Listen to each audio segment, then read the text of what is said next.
So ఎప్పుడైనా వీళ్ళని meet అవ్వాలి, ఈ సెలబ్రిటీని మీట్ అవ్వాలి, ఈ అవును. సెలబ్రిటీని వాళ్ళ పక్కన డాన్స్ చేసినా పర్లేదు, లేదంటే వాళ్ళతో కలిసి చేసినా పర్లేదు అనుకున్న సెలబ్రిటీస్ ఎవరండి? డాన్స్ చెయ్యాలి వాళ్ళతో చెయ్యాలని కాదు కానీ రామ్ చరణ్ గారిని ఒక్కసారైనా చూడాలి, ఫోటో దిగాలనుకుంటుంది. రామ్ చరణ్ గారేనా?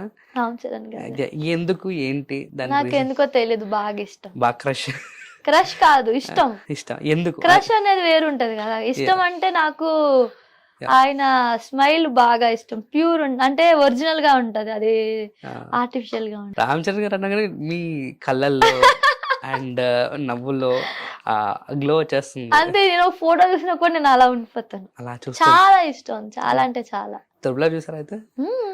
అయితే నెక్స్ట్ రాబోతున్న నెక్స్ట్ సినిమాలన్నీ కూడా చూస్తాను. మాక్సిమం ఫస్ట్ డే వెళ్ళడానికి ట్రై చేస్తాను రామ్ చరణ్ గారి మూవీస్ కి. ఒకవేళ రామ్ చరణ్ గారు వచ్చి ఇట్లా కూర్చొని ఒక అమ్మ మాట్లాడమ్మా అంటే ఏమని మాట్లాడతాను? నేను అప్పుడే పడిపోయి ఉంటాను కింద, నన్ను నీళ్ళు కొట్టి లేపాలి మీరు.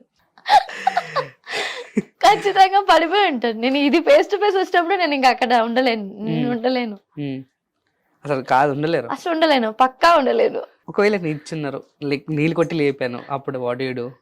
ఏం చేస్తారు? ఏమని మాట్లాడతారు రామ్ చరణ్ గారితో? నాకు మీరంటే చాలా ఇష్టం అని చెప్తాను.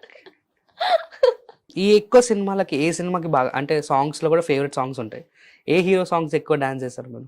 నేను అలా ఏం ఉండదండి, అన్ని సాంగ్స్ చేస్తాము. ఎస్ కొంతమంది హీరోస్ పేర్లు చెప్తాను నేను. ఓకే. సో వాళ్ళతో ఒకవేళ మీట్ అయి ఉంటే, అప్రిసియేషన్స్ ఉంటే అవి చెప్పండి, లేదంటే వాళ్ళతో ఇలా మాట్లాడాలి, ఇంట్లో ఇంటరాక్ట్ అవ్వాలి అది చెప్పండి.